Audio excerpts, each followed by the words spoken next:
మరి ఇవాళ నిజంగానే దసరా లెక్క అనిపిస్తున్నది నాకైతే. అంతేనా? అంత పెద్ద ఎత్తున మిట్ట మధ్యాహ్నం ఎండ కొడుతుంటే వెన్నెల్లో నిల్చున్నట్టు అందరు నవ్వుతా ఉంటే మనసు పులకరించిపోతా ఉన్నది. నిజంగా పడ్డ కష్టమంతా కూడా ఒక్క నిమిషంలో మర్చిపోయినా అని చెప్పి ఈ సందర్భంగా మీ అందరు కూడా తెలియజేస్తా ఉన్నాను. మీకు తెలుసు దేశంలో జరుగుతున్న పరిస్థితులు మీకు తెలుసు. కేసీఆర్ గారిని ఎదుర్కొనే దమ్ము లేక ధైర్యం లేక కేసీఆర్ గారి బిడ్డలైనటువంటి నా మీద రామన్న మీద కేసులు పెట్టే ప్రయత్నం చేస్తా ఉన్నారు. మాది భయపడే బ్లడ్ కాదు, భయపెట్టే బ్లడ్. అసలు ఎట్టి పరిస్థితుల్లో భయపడేదే లేదు.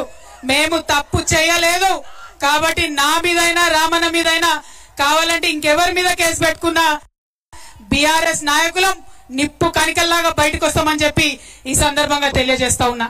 ఎందుకైతున్నాయి కేసులు? ఇవాళ కేంద్రంలో ఎదిరించి మాట్లాడితే కేసు, అవో చైనా వాడు బార్డర్ లోపలికి వచ్చిండు మరి చూసుకొని జరా అంటే కేసు, మరి ప్రజలకు మంచి జరుగుతలేదంటే కేసు. ఇక రాష్ట్రం సంగతి అయితే చెప్పనే అవసరం లేదు. ముఖ్యమంత్రి పేరు మర్చిపోతే కేసు, భూమి ఇయ్యకపోతే కేసు, రైతు భూమి ఇవ్వకపోతే కేసు, ఫేస్బుక్ లో మా అన్నదమ్ములు ఒక చిన్న పోస్ట్ పెడితే కేసు, ట్విట్టర్ లో మా ప్రొఫెసర్ లేదన్న అభిప్రాయం చెప్తే కేసు, ఇన్స్టాగ్రామ్ లో మా అక్క చెల్లెలేదన్న చిన్న వీడియో పెడితే కేసు. అంటే గింత భయం ఎందుకు? నిజాన్ని ఫేస్ చేయలేరా?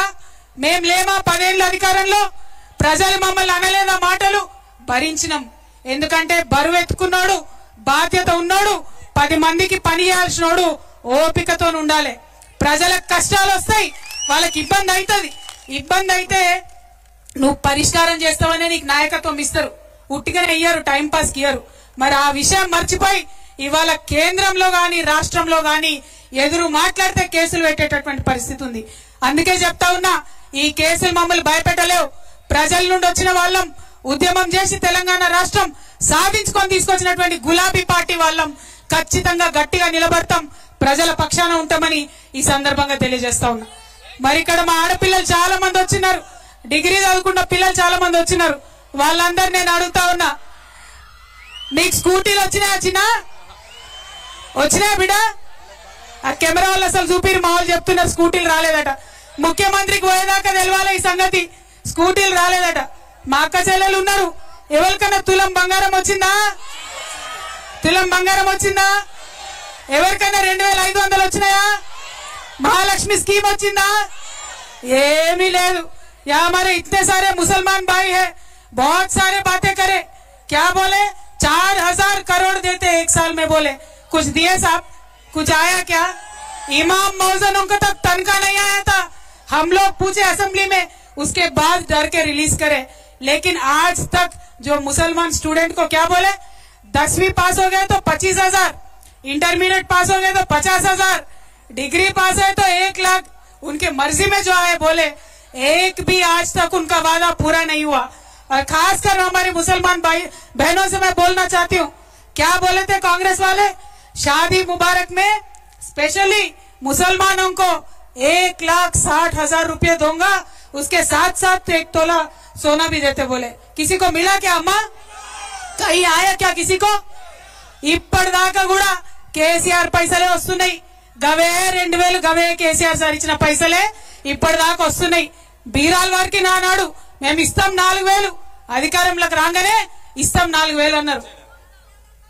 వచ్చే నెలనే అధికారంలోకి ఎక్కినాక తెల్లారే ఇస్తామన్నారు. కానీ ఇంతవరకు 1 రూపాయి వచ్చింది లేదు. గదే కేసీఆర్ సార్ ఇచ్చిన 2000 ఇంకా కూడా ఇస్తున్నాడు. కాబట్టి ఇవాళ మహిళలందరికీ నేను కోరుతా ఉన్నా, విజ్ఞప్తి చేస్తా ఉన్నా, మనం ఊరుకుంటే వీళ్ళు కదలరు. మనం అడగాలి, ఎక్కడికక్కడ అడగాలి.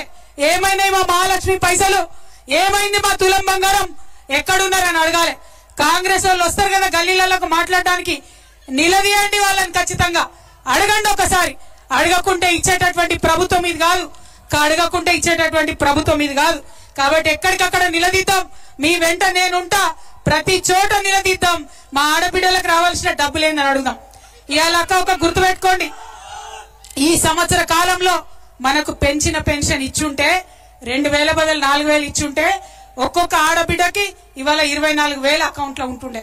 మరి అది నష్టమైనట్టే కదా మనకు ఒక సంవత్సరం. అదే విధంగా 18 ఏళ్లు నిండిన వాళ్ళందరికీ 2500 ఇస్తామన్నాడు. అది ఇచ్చుంటే ఇవాళ 30,000 ఉంటుండే కదా మన అకౌంట్ లో. మరి ఆ మునిగిపోయిన 30,000 ఆ పోయిన 24,000 ఏడికి పోతాయన్న విషయం మనం ఎక్కడికక్కడ అడగాల్సినటువంటి అవసరం ఉంది. ఇక మోసం అంటే మామూలు మోసం కాదు. ఎవరిని మోసం చేయలే? విద్యార్థులను మోసం చేసిరు, రైతులను మోసం చేసిరు, మహిళలను మోసం చేసిరు, ఉద్యోగులను మోసం చేసిరు. ఇవాళ నేను వస్తుంటే జగిత్యాల నుంచి ఒక మెసేజ్ వచ్చింది నాకు. కేసీఆర్ సార్ ఉన్నప్పుడేమో పీపుల్స్ ఫ్రెండ్లీ పోలీస్ అని ఉండే, మన పోలీసు వాళ్ళు జాగ్రత్తగా చూసుకుంటారు ప్రజల్ని. ఇవాళనేమో కాంగ్రెస్ ఫ్రెండ్లీ పోలీస్ అట. ఏంటంటే ఉల్టా పోలీసుని కొడతారు కాంగ్రెస్ వాళ్ళు, కానీ ఆ కాంగ్రెస్ ఆయన స్టేషన్ లో పెట్టద్దట.